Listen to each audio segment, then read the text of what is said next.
warahmatullahi wabarakatuh. Perkenalkan, saya Dia Agil Saputri. Saya adalah guru mata pelajaran sosiologi di SMA Islam Secang, Kabupaten Magelang. Saya mahasiswa PPG dalam jabatan kategori 2 di LPTK Universitas 11 Maret. Hari ini, Selasa 13 Desember 2022, saya akan melaksanakan praktik pembelajaran untuk uji kinerja pada kelas 11 IPS dengan materi konflik, kekerasan, dan perdamaian pada submateri metode-metode penyelesaian konflik. Selamat menyaksikan, terima kasih. Wassalamualaikum warahmatullahi wabarakatuh. SMA Islam Secang merupakan sebuah sekolah swasta di Kecamatan Secang, Kabupaten Magelang, Provinsi Jawa Tengah. Sekolah ini berdiri sejak tahun 1980-an. SMA ini terletak di Jalan Raya Temanggung, nomor 28, Secang, Kabupaten Magelang.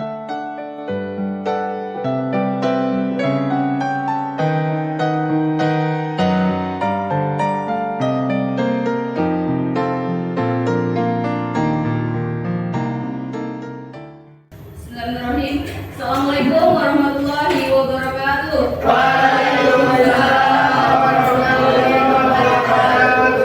Baik, sebelum memulai pembelajaran hari ini, kita berdoa terlebih dahulu. Silakan boleh untuk memimpin doa.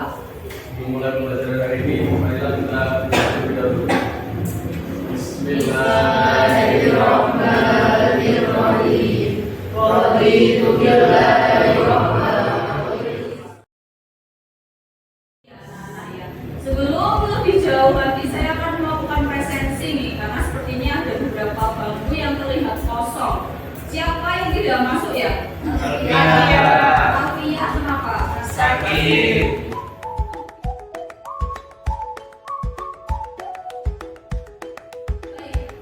Hari ini kita kembali dipertemukan di kelas sosiologi ya, anak-anak ya. Kita mau belajar tentang sesuatu yang baru lagi nih, anak-anak.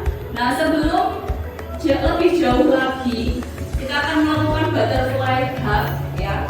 Artinya memeluk diri sendiri dengan mengucapkan kata-kata positif untuk merefresh diri kita agar memiliki apa yang lebih positif gitu. Udah.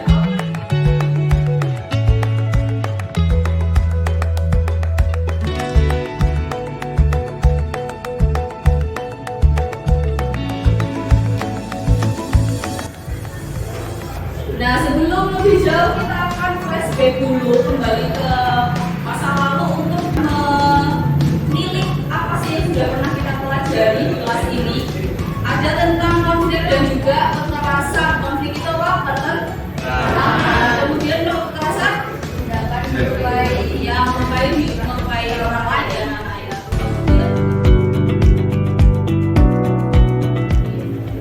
Nah, untuk hari ini kita itu sebenarnya akan belajar tentang apa? Materinya hari ini adalah metode-metode penyelesaian konflik gitu. Nah, sedangkan manfaatnya bisa dibaca juga untuk meningkatkan kepekaan sosial kita, sehingga ketika terjadi konflik kita akan bisa bertindak positif. Artinya ketika nanti setelah kalian tahu ada banyak metode penyelesaian konflik, nah nanti ketika kamu punya konflik terhadap seseorang ataupun yang lain sebagainya, kamu akan tahu nih gimana cara penyelesaian yang tepat seperti itu. Nah, untuk tujuan pembelajarannya saya bacakan dan sembari disimak ya. Nah, untuk tujuannya adalah melalui pendekatan saintifik dengan menggunakan model belajar problem based learning.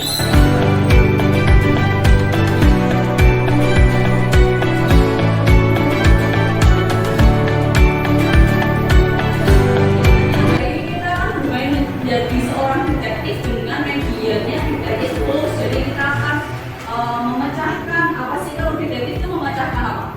Kasus ya. Jadi nanti ada petunjuk-petunjuk, kemudian nanti kalian memecahkan dan juga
mediasi.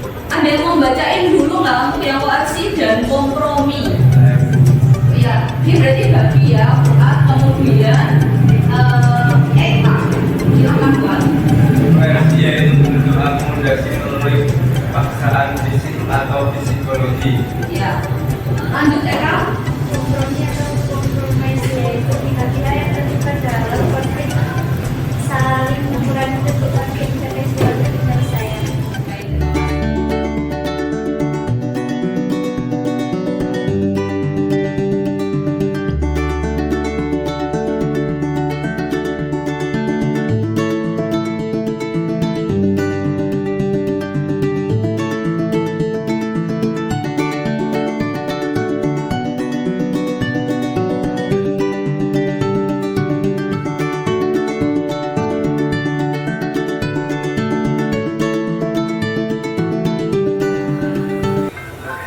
Nah ini ada yang kalimat menarik nih, tidak semua konflik berakhir dengan kekerasan, namun semua kekerasan berawal dari konflik.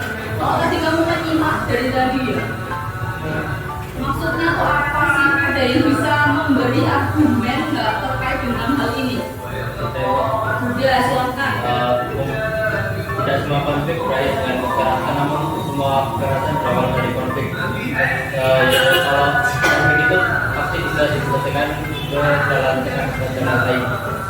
Dan kayak tadi, namun kalau kekerasan berawal dari konflik, seumpama kan seseorang dendam nih, terus langsung kekerasan. Ya, betul. Terima kasih, udah luar biasa. Luar biasa.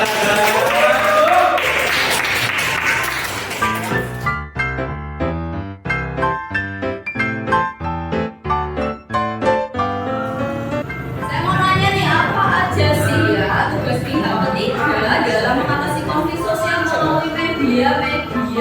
Ada yang bisa jawab nggak? Ayo. Oh, Septi, silakan. Ya, tidak mempunyai wewenang untuk memberi keputusan. Ada lagi yang mau nambahin? Sebagaimana saya bilang, karena dia tidak punya wewenang untuk memberi keputusan, artinya dia jadi penasehat aja. Makanya sifat wajib. Ini mau nambahin ya? Silakan. Jadi mediasi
Mungkin bisa diambil yang mungkin yang terkait dari perasaan misal ada sebuah permasalahan antara misal siswa yang berkelahi, tapi kita harus ada nilai.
Baik, anak-anak sudah kembali ke markasnya semuanya ya, yang tadi bertugas untuk mencari tahu, mengekspos di markas detektif lain sudah kembali.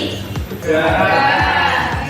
Dan sudah menunjuk salah satu anggota detektifnya untuk membacakan evaluasi dan refleksi. Baik.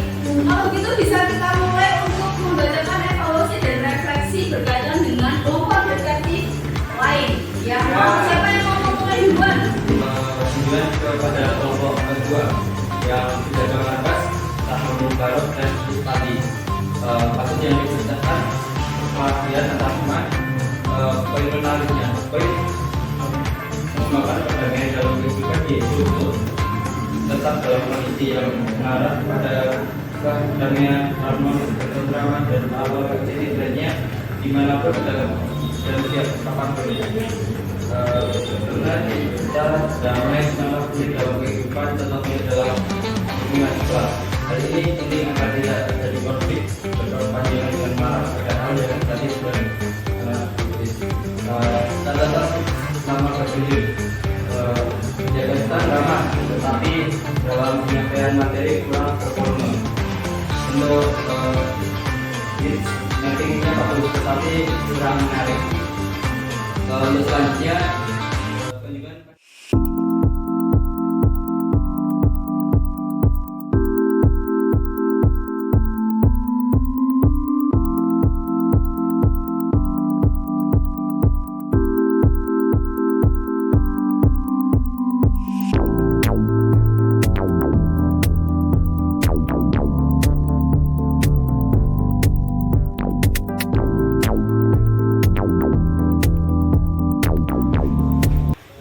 Untuk kelompok 1 jaga markas Fuad dan Nur, kasus yang dipecahkan perkelahian antar teman. Poin menarik, moderator sebagai pihak netral dan mampu memecahkan masalah. Catatan atau kritik, materi yang dijelaskan sudah cukup bisa dimengerti. Namun jangan mengandalkan teman untuk menjelaskan.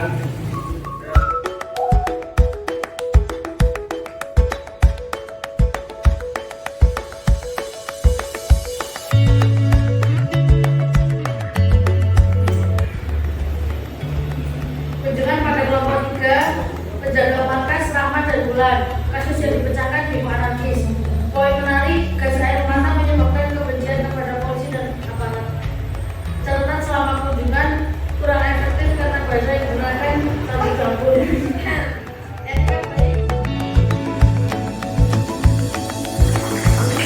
Baik, menarik ya. Terima kasih untuk penyampaian refleksi dan evaluasi.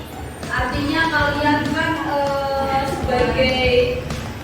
sebagai seorang guru juga ya, menyampaikan ilmunya, menularkan ilmunya dari markas masing-masing ke detektif lain gitu ya. Nah, ini ada beberapa poin menarik yang agak menggelitik gitu ya, atau saya garis bawahi gitu ya. Tadi ada yang menyampaikan terkait dengan kritik, terkait dengan saran, kemudian juga ujian dan lain sebagainya.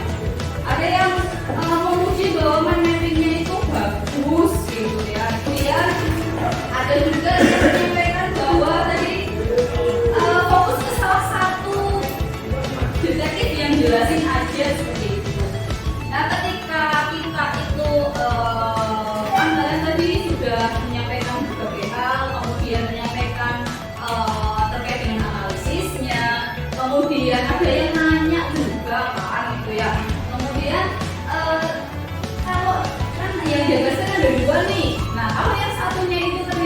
tidak bisa, artinya kan saling menutupi anak-anak. Itu caranya tambal sulam kekurangan kelompoknya masing-masing seperti itu ya. Cuma ketika kita berada di sebuah kelompok, ini biasanya kita itu lupa gitu ya.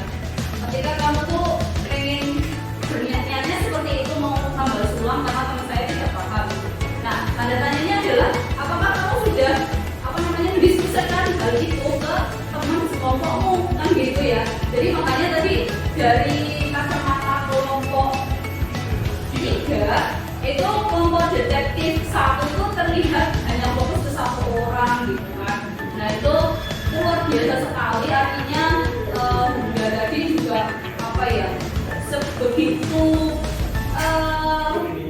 berjuang gitu ya demi kelompoknya gitu kan. Jadi nah itu bisa diperbaiki ke depannya seperti itu untuk teman-temannya yang lain juga.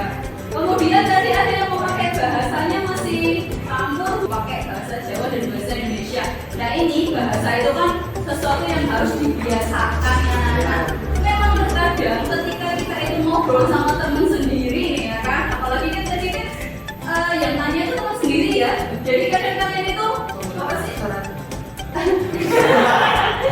Memakai bahasa Jawa karena apa sih, karena kikuk gitu kan, kayak gimana banget gitu kan, terkesan gitu. Tetapi balik lagi ketika kondisinya normal, artinya di dalam kelas kita harus membiasakan diri untuk memakai bahasa Indonesia gitu. Tapi luar biasa sekali tadi saya lihat sangat-sangat seru ya anak-anak ya presentasinya. Jadi tadi luar biasa banget. Kemudian tadi juga yang disampaikan kasus demonstrasi. Nah ini poin menarik yang juga dibawahi dari detektif kelompok detektif 2 itu bahwa gas air mata itu ternyata bisa menimbulkan kebencian ke aparat gitu. Jadi tadi luar biasa nih. Nah ini karena terkadang tindakannya, kepentingannya aparat dengan kepentingan para pendemo itu kan berbeda nih anak-anak.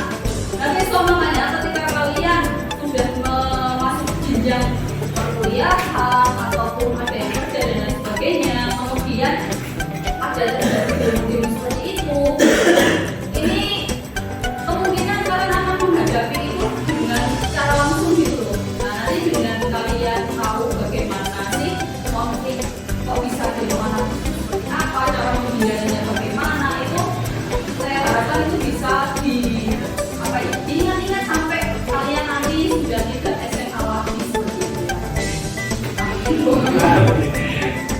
Kemudian ada lagi tentang konflik ya, tadi persoalan dengan teman-teman itu ternyata juga gara-gara transnya beda gitu kan. Terus jadinya konflik. Kemudian pihak mediatornya itu bisa menjadi pihak netral di dalam sekolah itu guru BK gitu ya. Berbeda dengan kasus dari demo anarkis, kalau yang menyelesaikan itu aparat, sedangkan di tingkat sekolah ada guru BK seperti itu. Dan kita applause untuk diri kita sendiri.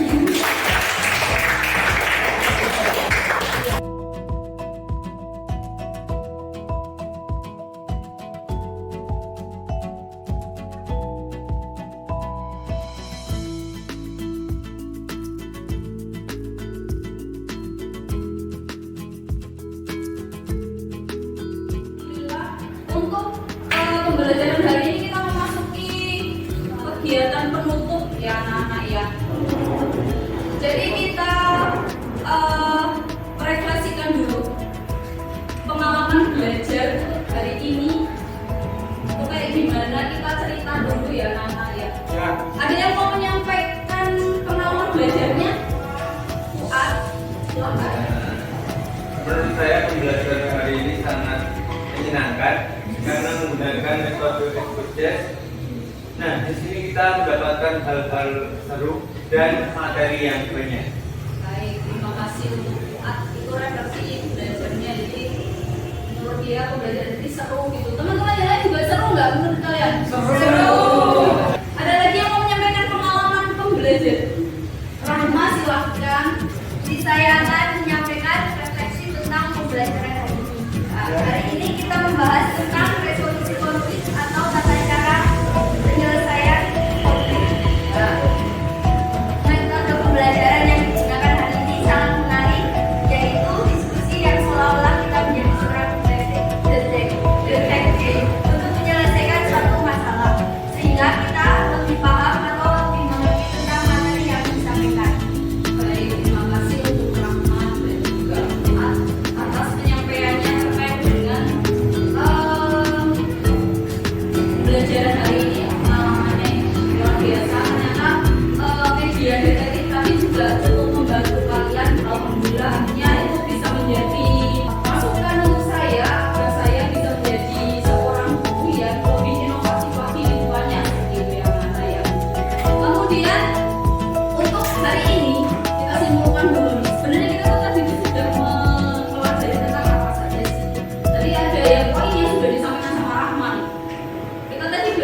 membangun Bersek itu ada bagian yuk berliterasi. Nah, gitu kan.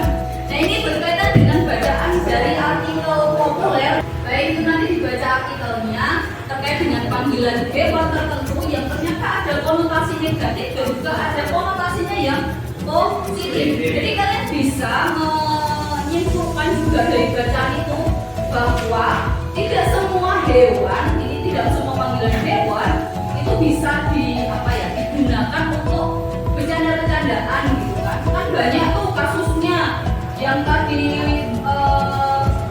detektif yang dapat kasus perkelahian teman-teman itu kan dia meninggal gara-gara kasusnya itu gara-gara saling ejek kan anak-anak. Baik, untuk pertemuan yang akan datang anak-anak silahkan kalian pelajari terkait dengan transformasi konflik. Itu seperti apa seperti itu. Baik anak-anak, alhamdulillah untuk kegiatan pembelajaran hari ini sudah mencapai titik puncaknya. Sebelum saya tutup, saya akan membagikan pengingatnya anak-anak, baik untuk diri saya juga untuk kalian semua. Jadi semoga menjadi pengingat untuk kita semua. Dan karena kita semua muslim di sini, jadi saya mengutipnya dari Al-Quran ya anak-anak, bahwasanya ini di dalam surat Al-Hujurat. Jadi ini ternyata Allah itu sudah berfirman kepada kita bahwa Allah menciptakan manusia itu berbeda-beda seperti ini ya. Jadi perbedaan itu adalah sebuah keniscayaan seperti itu. Jadi ada perempuan, ada laki-laki, kemudian ada suku-suku dan juga berbangsa-bangsa. Untuk apa sih tujuannya? Kok kita diciptakan berbeda-beda gitu kan? Nah, untuk saling mengenal. Nah, saling mengenal itu biar ngapain? Biar kita itu saling belajar. Jadi saling belajar seperti itu. Artinya perbedaan di antara kita, apapun itu, sekecil apapun itu, entah itu perbedaan selera musik, bahkan hingga yang paling lebih luas lagi perbedaan suku dan bangsa dan lain sebagainya, tidak boleh dijadikan sebagai penyebab konflik seperti itu ya anak-anak. Karena konflik tentang suku, kesukuan dan kebangsaan ini, ras, suku, agama, itu konfliknya ini akan sulit diredam karena bentuk konfliknya itu horizontal ya anak-anak. Garis horizontal itu gimana sih? Sejajar kan? Ya, sejajar itu kalau sejajar itu artinya kan posisinya semua ya, setara gitu. Karena setara makanya sulit sekali untuk diredam. Jadi kita harus menyadari akan hal tersebut. Karena kenapa? Lagi-lagi di dalam Al-Quran bahwa perdamaian itu lebih baik. Jadi mari kita ciptakan perdamaian dari hal yang sekecil tadi, menghargai selera musik seperti itu ya anak-anak. Baik seperti itu. Nah, untuk pembelajaran hari ini saya cukupkan sampai di sini. Semoga apa yang kita pelajari hari ini membawa kebermanfaatan untuk diri kita dan juga orang lain sekitar kita. Amin. Tetap jaga kesehatan dan tetap bahagia ya anak-anak ya. Bahagia itu penting. Baik, sekian dari saya, kurang lebihnya mohon maaf. Wassalamualaikum warahmatullahi wabarakatuh.